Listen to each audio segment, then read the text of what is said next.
I want to talk about pain. One of my favorite poets, Emily Dickinson, says, "After great pain, a formal feeling comes." Now, a lot of people interpret that poem, a formal feeling, as maybe numbness, maybe a deadening of the soul. I kind of interpret it more positively, like peace, healing. That there's a kind of an after place with pain that's even where joy is possible. Here's the thing about pain. It ceases to be pain if you just accept it. Even like a nagging toothache, where you go, whoa, ouch, this is pulsating and terrible and pounding, and I'm not sure I can take it. There's something about kind of just accepting it, that pain ceases to be pain. You have to take steps, you have to go to the dentist, but then all of a sudden you're standing outside of it and you're curious about it and you're looking at it, and it ceases to be pain the second you accept it. And that's, I think, how it works.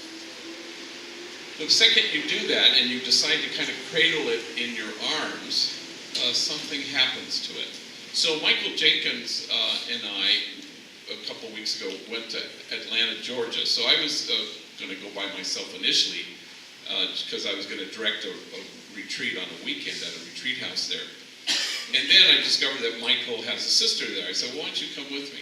And then, as always happens, there are a lot of other invitations come. I hear you're coming to Atlanta. So there was a church on Thursday night, and there was a church talk on Sunday evening after the retreat, and Monday morning out of school.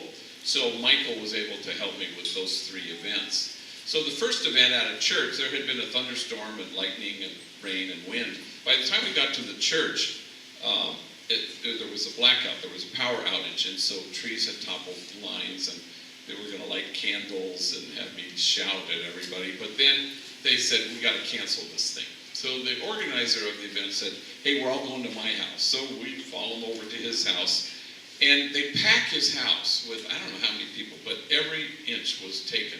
People are sitting on the stairwell, people sitting on the floor, standing room only. And Michael and I kind of do a little bit of our thing. Michael tells a story, I say a few things. I said, well, let's open this up.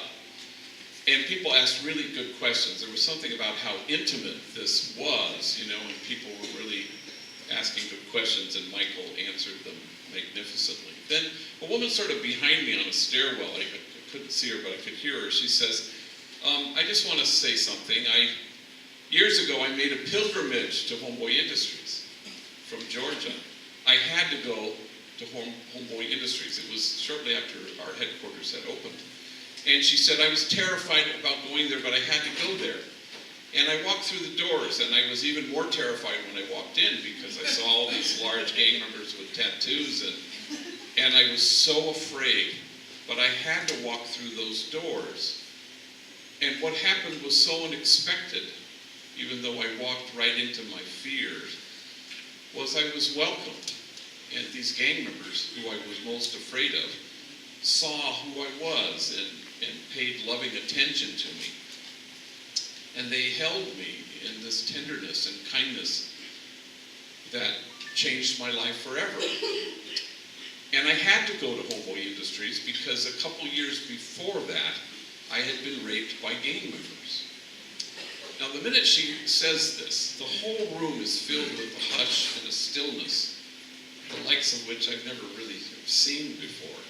And all of us who couldn't actually see her strained and turned and just to look at the woman who had just uttered these words.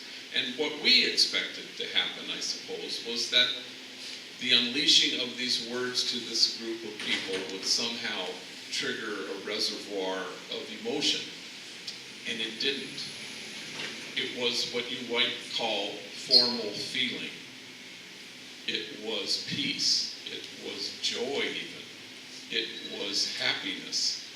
It was a kind of loving kindness that was incredible to observe.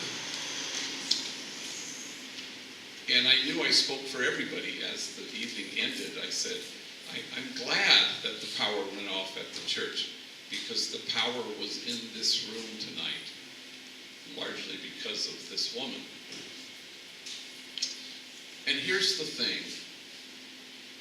Pain ceases to be pain if you just accept it.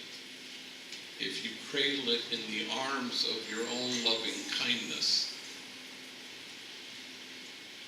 something happens. Peace, joy, healing. And that's why you've walked through these doors. After great pain, it's true, a formal feeling comes.